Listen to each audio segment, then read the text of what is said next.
We're talking this morning here with Vic Cooley. He was the lead increment scientist for Expeditions 33 and 34.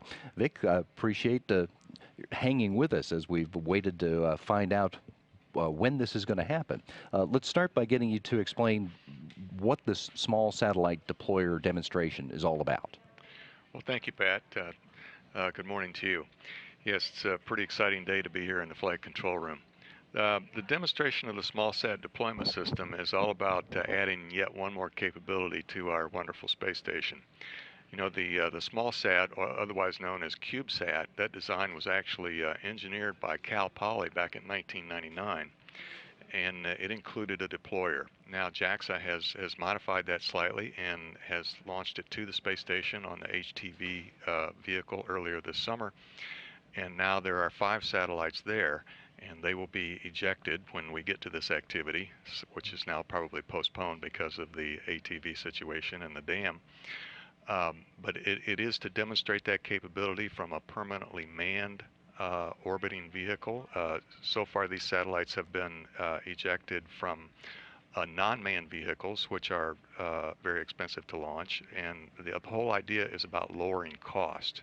If we can lower the cost by these payloads being a secondary payload on a rocket, or in this case on the HTV, which is already carrying cargo to the space station, then that makes it even lower cost for these small sats to be deployed. So it's a matter of expense as well as the efficacy of deploying them. You don't have to have a dedicated rocket to launch what's really a small payload. That's correct. And you know, we want to continue lowering the cost as much as possible. The cost was lowered substantially just by having this design that we've had over the last 10 years, and many small sats have already been launched that way from unmanned vehicles. We would like to have that capability from the space station also. It's possible to conceive that you might want to have satellites ready to go that needed some kind of tweaking or adjustment before you launch them. They could be positioned on the space station, and then that mechanical adjustments could be made by the crew members before they launch them for such dedicated purposes as monitoring disasters or other natural events. I'll talk about some of these satellites later and their monitoring capabilities. And is that what the crew members have been doing, making those preparations, those adjustments to it? No, they haven't adjusted any of these satellites. We're just in the early stages of demonstrating that these satellites can actually be launched from the space station with this Japanese SSOD, the Small Satellite Orbital Deployer. Okay, we saw a piece of animation here while you were speaking a minute ago that I'm hoping we can get set up to run again, because I want to ask you if you can talk us through the deployment procedure and tell me how the crew and the flight controllers on the ground are going to work to actually set these satellites out into orbit. Well, first let me talk about the JIM airlock and the JIM remote manipulator system, or JIM RMS. The JIM is the Japanese experiment module. It has an airlock which allows the crew to position in this case the satellite deployer in the airlock when this is connected and open to the pressurized environment.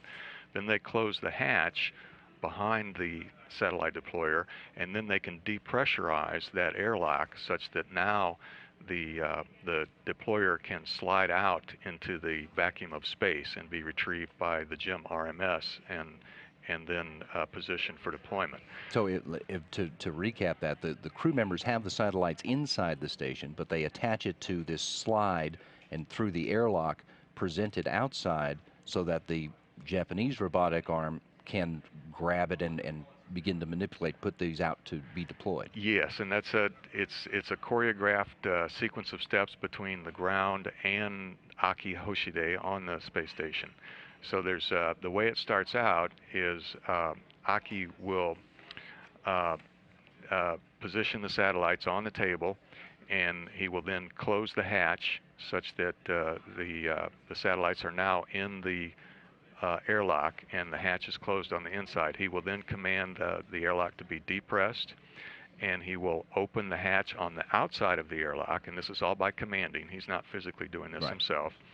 And he will then command the table to slide out. And now it's out in the vacuum of space, and the ground will then command the JIM RMS, a remote manipulator system, much like our space station arm, but the space station arm is much bigger. This is a smaller arm just on the GEM section, just for handling external payloads. So the ground SIPSI control at the JAXA Control Center in Tsukuba near Tokyo will command the GEM arm to grapple the extended slide table with the satellite deployer on it. Aki will then release the lock that holds the multi-purpose experiment platform, or MPAP, onto the slide table, and then the RMS is now it's being commanded from the ground. It extracts that deployer from the airlock slide table. Now at this point, Aki retracts the table into the airlock, and the GEM RMS then moves to the deploy position for the satellites. The deploy position is pointed 45 degrees away from nadir and retrograde, such that it won't interfere with the space station after the satellites are released. What is it that these satellites are going to do?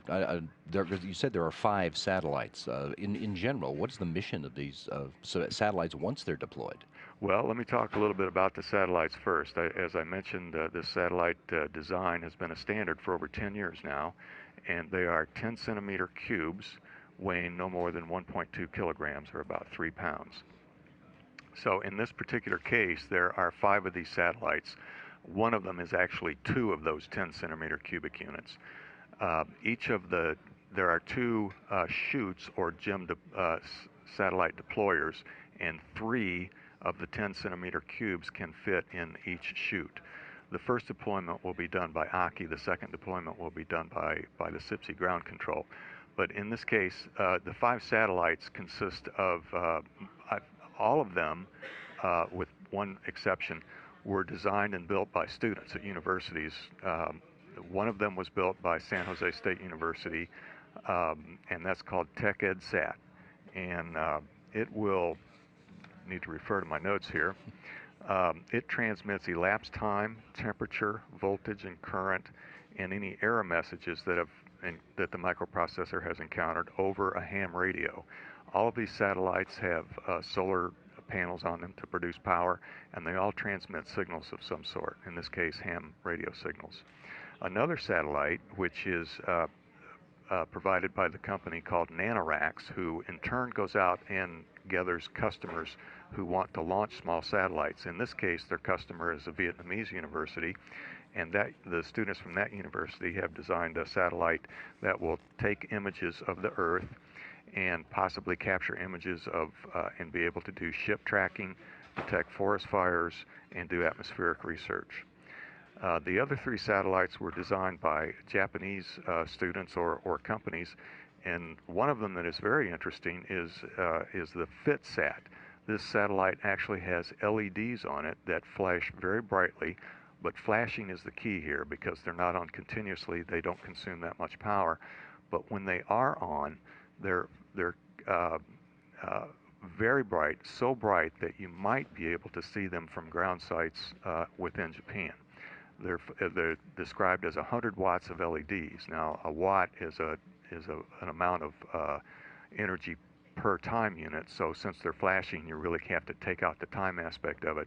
But they're extremely bright, if you know how bright LEDs can be compared to regular light bulbs. The second satellite from JAXA, or from the Japanese side, is the one that's actually twice as big as any of the others. It's a 2-unit satellite, and it transmits Earth images taken with a fisheye lens. And the last satellite from the JAXA side takes infrared pictures of the Earth and transmits those to the ground. It's all going to be interesting to see when it happens. As we mentioned, the plan was that these satellites were going to be deployed tomorrow morning, possibly about this time. That plan is probably going to change as a result of the ATV not undocking, as well as the planning for a possible conjunction.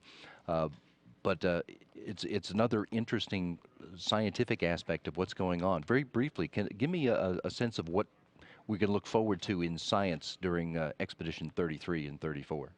Well, in the near term, I noticed you were talking about the SpaceX Dragon vehicle docking soon. There are 2 experiments coming up on that vehicle.